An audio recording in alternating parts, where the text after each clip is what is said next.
So climate change, it is one of the most discussed topics in the world at the moment. But do people actually know what it is and what it means? There is a lot that can be said regarding this subject. It has changed over the years, and firstly it was called climatic change, but after having some cultural and political meanings, it got the name climate change. And we're going to have a look at how it is currently defined. So it can be defined just by a change in average weather conditions, or a phenomenon caused by change of human actions and natural processes. So how does it affect people's lives every day, like in every part of the world? So climate change is hurting humanity's daily lives either by posing and creating threats to human life and health, damage to properties and infrastructures, threats to food supplies and water quality, as well as security threats and many others. So it will affect everyone differently, but will affect everyone. Things like poor air quality, diseases spreading, mass migration, security threats, civil unrest, floodings, extreme events like extreme wet, extreme cold waves, extreme heat waves, others caused by climate change. This will affect everyone differently, but will affect for certain everyone. But NASA did a great job regarding this evidence gathering for proving climate change, and that's why I call it irrefutable evidence.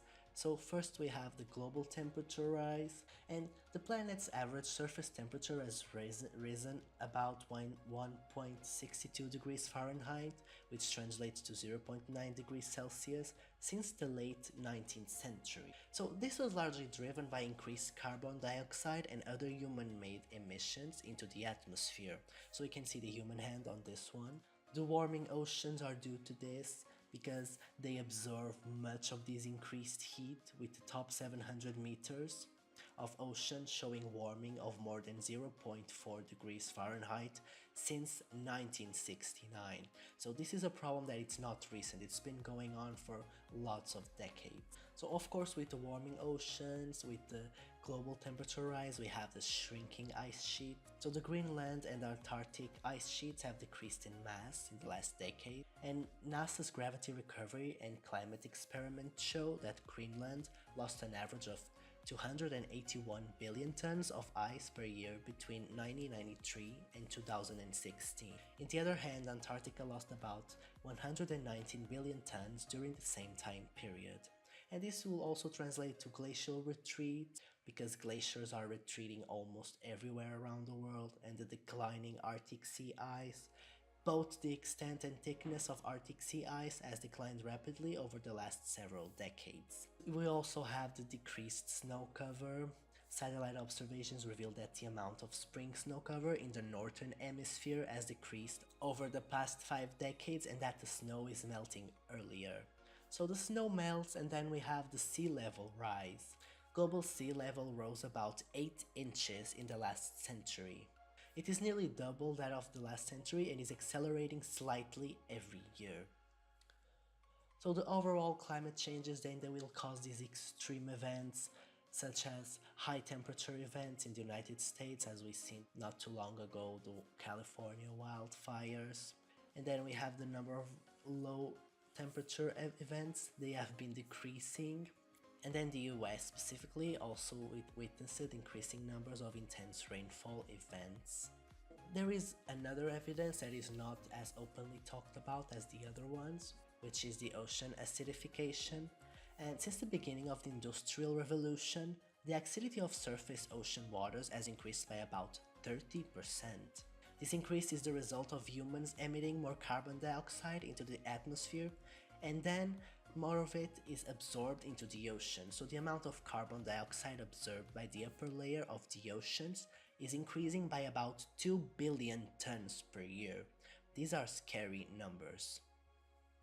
So as you can see, there is plenty of proof that explains and show what climate change's impacts on Earth is, but what is actually being done about it? To address this problem, we have the green theory. It emerged when there was an intensifying growth of evidence claiming that certain human actions were harshly changing the world's global climate. So grid theory defends that the sole interest of nature itself would be much more important and relevant than just the interests of humanity in nature. And as Gooden referred, green theory captures this orientation in political terms of value and agency, what is to be valued by whom and how to get it regarding climate and nature. Still on the field of what is actually being done about it, we then have the international relations and cooperation between nations. And most ecological concerns, they present a transboundary nature, and most of them have a global dimension. They can only be correctly dealt with efficiently through international cooperation. We have the national adaptation strategies. These actions focus on the mitigation of climate change.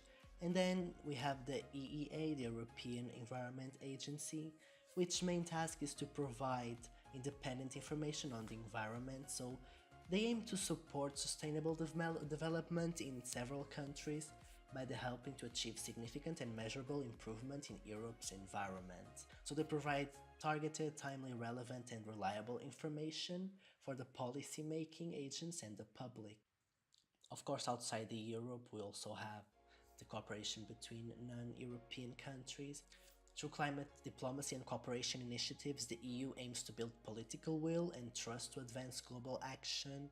So they ensure the effectiveness of development cooperation, and they build the capacity to support partner countries in their efforts. So this is a group effort, so everyone tries to help each other while still implementing their changes for themselves. Some of these areas are the dialogue and cooperation. This is the basic one: sharing expertise, information, intel, financing each other, development cooperation, transfer of technology, sustainable technology, specifically research collaboration, integrating sustainable development into the EU trade policy. Then we have the media coverage of climate change, which we know it's a very controversial subject, but media coverage regarding climate change and global warming, throughout the years it has had effects on the public opinion, mediating the scientific opinions on climate change. But more recently we have the emergence of citizen journalism, and scientists explain that they research on climate change, and because sometimes newspapers can't actually talk about it as much as they wanted to, so they use bloggers as a medium to directly interact and inform the public. So scientists that research on climate change, sometimes they can't show what they have learned with the media like in a direct way, so they use bloggers as a medium to directly interact and inform the public, providing first-hand information. The main reason behind this is backed up for the simple fact that, according to scientists and climate change experts, this subject is a difficult fit for the conventional ways with event-led news agendas, so we can see how they think it is important that people actually get action by themselves.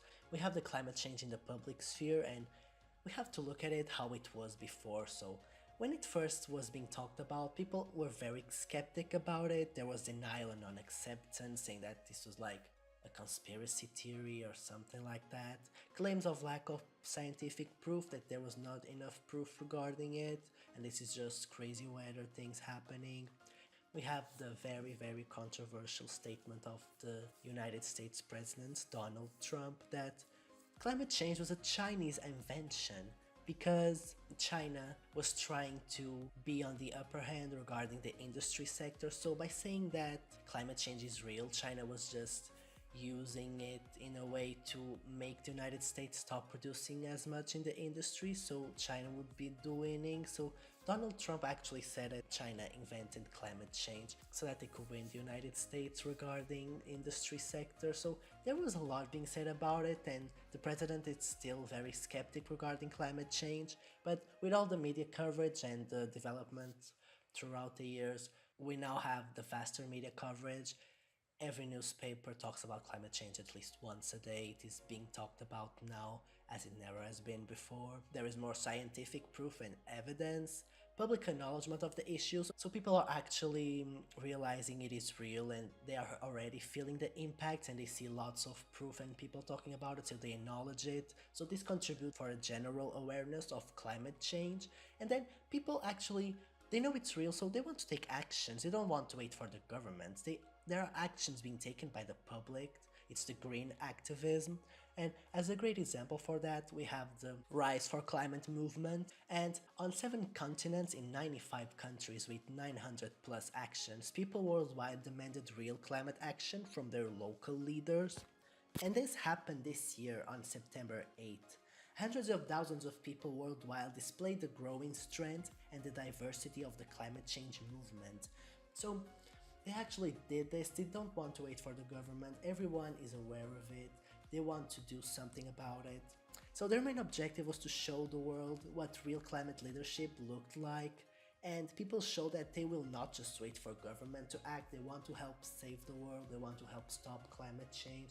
And they presented lots of ways on how people could do that. So people are doing it now, either by citizen journalism, they want to share information with others, either by activism, they want to manifest themselves, they want to actually try and achieve something by doing something.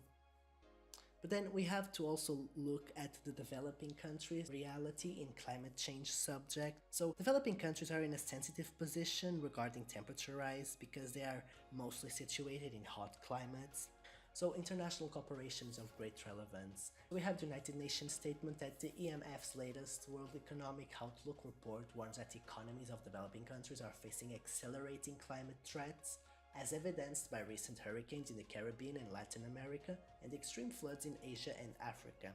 So there needs to be an international cooperation. So the International Monetary Fund has addressed developed nations to take quick measures to help these climate vulnerable countries, and these measures include financing targeted infrastructure projects and mechanisms to share risk through financial markets. This international cooperation is of great importance because it will be crucial to help vulnerable countries cope with climate change. They are not as covered as the Western countries regarding climate change, the developing countries, but they are not forgotten. Actions are being taken to help them cope with climate change, and even now with the greater awareness, more impacts of climate change on developing countries will be reported by the media, so they are not forgotten, and that is very important. So now we're going to have a look at what's on the news regarding climate change at the moment. If we just search climate change and check the news, so we can see 2 hours ago, 1 hour ago, 5 hours ago, climate change could mean for the dairy industry. Without Trump, local government spends millions to protect against climate change. We can have a look at this one. This one is regarding the Christopher Columbus Park in Boston that it was flooded, and then we can see that Mayor Marty Walsh has something to say about it. We even have a statement from the mayor saying that climate change is real and it's impacting our city right now. So this proves that what I've been talking about is actually true, because we first talked about how it can affect people in their daily lives, and this is one of the many examples I can give you. Climate change is real and it's impacting our city right now. So it's right now that people are feeling it, people want to do something about it, and it is good to see this change of mind that people are actually aware of it and they want to try and mitigate it and stop it. And we can see like those many others. These ones are just from today and yesterday, so they are very recent, and this is very good because people know about it, media talks about it, everyone is talking about it, and it's important to be talked about because it's our future that's in question. We need to start preventing now, we need to start acting now, because it's our future and our children's future that is in question here. So people need to be aware of it and leave these beliefs behind and just embrace it and actually deal with it. Thank you very much for your attention, and please do your best and try to help stop climate change.